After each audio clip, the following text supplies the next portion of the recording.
தூத்துக்குடி மாவட்டம் ஏரல் தாமிரபரணி ஆற்றின் குறுக்கே 50 கிராமங்களைச் சேர்ந்த மக்கள் பயனடையும் வகையில் 19 கோடி ரூபாய் மதிப்பில் உயர்மட்ட பாலம் கட்டிக் கொடுத்த முதலமைச்சர் செல்வி ஜெயலலிதாவுக்கு கிராம மக்கள் நெஞ்சார்ந்த நன்றியை தெரிவித்துக் கொண்டுள்ளனர். தூத்துக்குடி மாவட்டத்தில் ஏரல் முக்கிய வணிநகரமாகும். ஏரலை சுற்றி சுமார் 50 கிராமங்கள் அமைந்துள்ளன. இந்த கிராம மக்கள் ஏரல் வந்து செல்லவும், நெல்லை மற்றும் திருச்செந்தூருக்கு ஏரலில் இருந்து செல்லும் வகையிலும் ஏரல் தாமிரபரணி ஆற்றின் குறுக்கே தரைமட்ட பாலம் ஒன்று சுமார் 70 ஆண்டுகளுக்கு முன்பு கட்டப்பட்டது.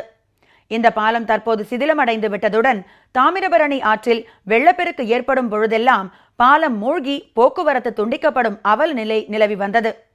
இதனால் ஏரலை சுற்றியுள்ள 50 கிராமங்களைச் சேர்ந்த பொதுமக்கள், வியாபாரிகள் மற்றும் மாணவ மாணவியர் மழைக்காலங்களில் மிகவும் பாதிப்படைந்து வந்தனர்.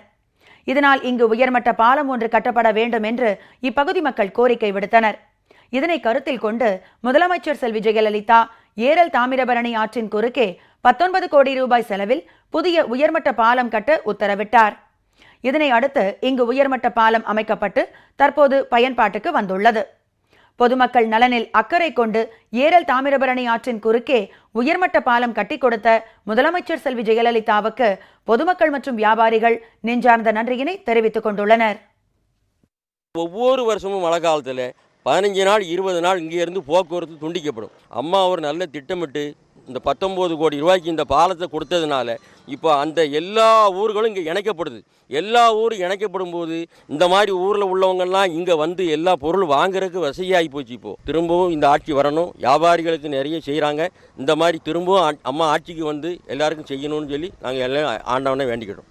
தாமதி பாலம் இருக்கும்போது கொஞ்சம் தண்ணி வந்தாலும் மக்கள் பொதுமக்கள், பள்ளி குழந்தைகள் யாருமே இந்த வழியே வர முடியாது. வணிகர்களுக்கு வியாபாரம் பாதிப்பாக இருக்கும். அம்மா ஆட்சிக்கு வந்த உடனே 19 கோடி ரூபாய் பணம் ஒதுக்கி பாலத்துக்கு ரெடி பண்ணாங்க. இன்னைக்கு இந்த பாலம் திறந்தாலும் மக்களுக்கு ரொம்ப பயனுள்ளதாக இருக்குது. பொதுமக்களுமே உங்களுக்கு அம்மா தான் திரும்ப ஆட்சிக்கு வரணும் அப்படிங்கிற விருப்பத்தில் இருக்காங்க. கண்டிப்பாக அம்மா வரணும்னு நாங்கள் எல்லாருமே நினைக்கிறோம். இந்த ஏரல் உயர்மட்ட ஆற்று பாலத்தை மாண்புமிகு அம்மா அவர்கள் ஆட்சிக்கு வந்த பிறகுதான் 19 கோடி ரூபாய் நிதி ஒதுக்கப்பட்டு தாம்போதியாக இருந்த பாலத்தை உயர்மட்ட பாலமாக ஆக்கி சுற்றுவட்டார பகுதி மக்களுக்காக நல்ல ஏற்பாடு செய்து சந்ததுக்கு பொதுமக்கள் அனைவரும் ஓட்டு போட தயாராக இருக்கின்றார்கள் என்பதையும் தெரிவித்துக் கொள்கிறோம்.